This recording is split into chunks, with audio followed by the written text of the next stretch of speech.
आज मी cauliflower great करतोय, पण याचं चीप काय बनवणार आहे ते अजून मला पण माहीत नाही आहे. तर नमस्कार मित्रांनो, मी आकाश भाटकर काम करतो चीपवर.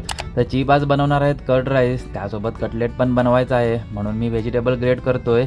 यासाठी गाजर पण ग्रेट करावं लागणार आहे. तर आता गाजर आणि कॉलीफ्लॉवर दोन्ही पण ग्रेट करून झालं आहे आणि यामध्ये आता ओनियन पण बारीक चॉप करून टाकायचे आहेत. आणि चीप येथे नॉनव्हेजवाल्यांसाठी चिकन कट करतायत. आज चीप चिकन 65 बनवणार आहेत, त्यासाठी असं बोनलेस चिकन येतं, त्याचे फक्त पीस कट करावे लागतात आणि चीप आता त्याला मॅरिनेट पण करतायत.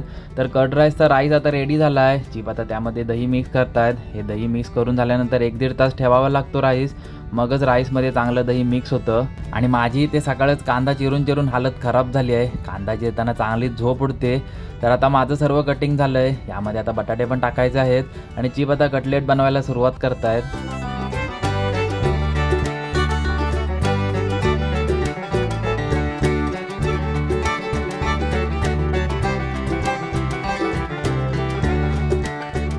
कटलेट आता रेडी झालेत आणि बाकी मेन्यू पण आता रेडी झाला आहे. कर्ड राईस, कटलेट आणि चिकन 65. तर या चिकनला 65 का म्हणतात मला कमेंटमध्ये नक्की सांगा.